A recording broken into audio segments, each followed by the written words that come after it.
Gold-plated letters gleamed on the buildings of the celestial city, a constant rainbow arching across the sky.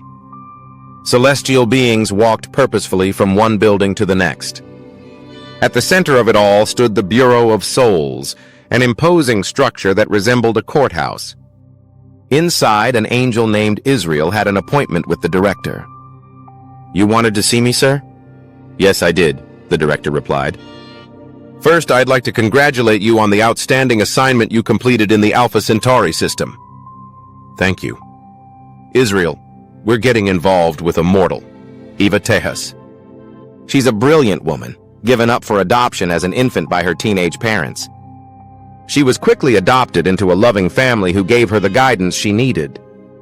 Eva became a child prodigy and continued to demonstrate an extraordinary intellect throughout her adult life, making smart investments that turned her into a billionaire almost overnight. She's the founder and CEO of Azul Technology, a company known for its topographic mapping of the brain and, most recently, a revolutionary 3D mapping device.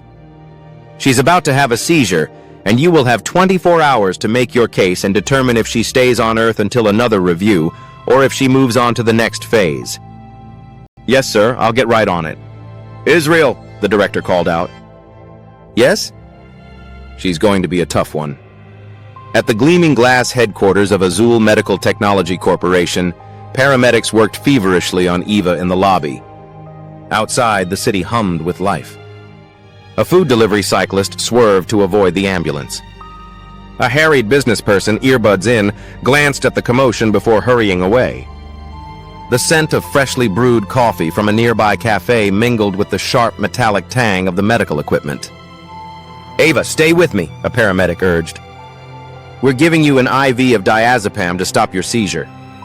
"Increased heart rate," another paramedic reported. "She's having trouble breathing." "The diazepam isn't working."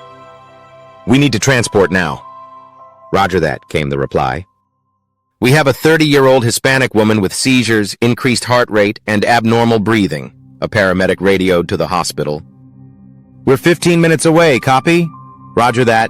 Staff will be waiting," came the response. As the paramedics worked, Eva heard a voice. "Eva, wake up and don't be afraid. My name is Israel." Her eyes fluttered open. The bright lobby lights blurred in her vision.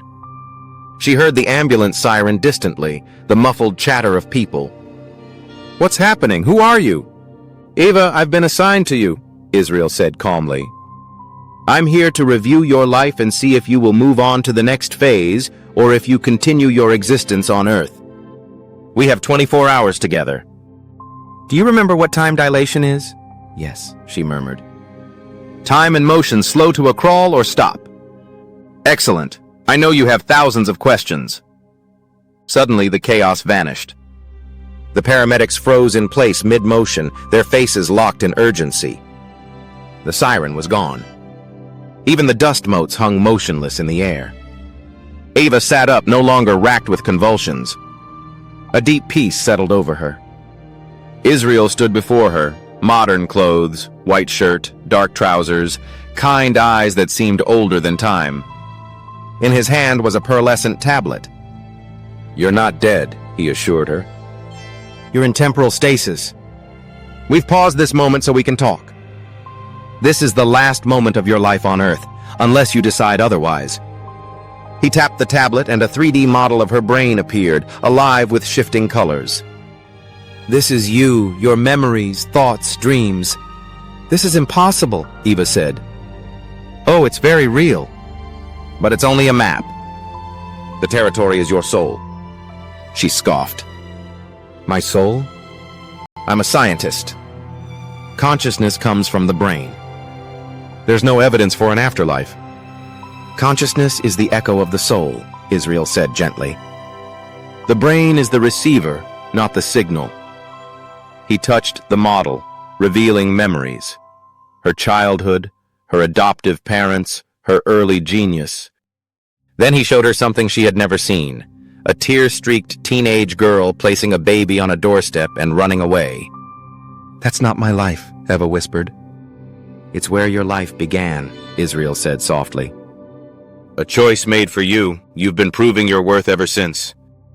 Her voice trembled. She abandoned me. She gave you a chance she couldn't provide herself. Every success you've had has been built upon that moment. Israel tapped the tablet again. New scenes unfolded, quiet moments she had missed, people she had once loved but left behind in the pursuit of achievement. An employee quietly crying in the restroom after Eva dismissed her plea for help.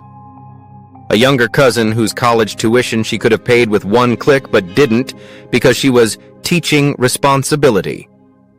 The subtle ways she had kept herself untouchable. "Eva," Israel said softly, "you have been exceptional in intellect but sparing in grace. Your life is not judged on the scale of success, but of connection. The question is not whether you deserve to live, but whether the life you've lived is the one you wish to keep living." Her throat tightened. "If I go back, can I change?" "You can always choose to change," Israel said. "But the decision must come from who you are, not who you wish you could be." She looked down at her hands. They trembled, not from fear, but from a strange relief. "I've been running my whole life. Maybe I'm tired of running." Israel studied her, his expression unreadable. "If you move on, you will leave all of this behind, your company, your wealth, your influence. But you will gain something you cannot yet imagine." She took a long breath, and for the first time in years, she felt no pressure to prove anything. "Then I choose to move on." Israel extended his hand. She took it, feeling a warmth unlike anything she had ever known. The world around them began to dissolve. The frozen paramedics, the gleaming lobby, even the golden light of the celestial city, everything fading into a vast horizon of silver light. "It's beautiful," she whispered. "This," Israel said gently, "is only the beginning." Back in the lobby, the paramedics worked frantically. "Flatline!" one called out. They shocked her once. Twice.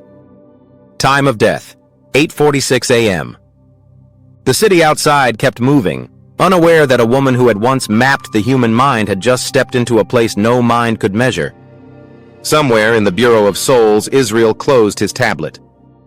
Without a backward glance, he stepped into the silver horizon, the distant rainbow of the celestial city arching above, guiding Eva toward what lay beyond.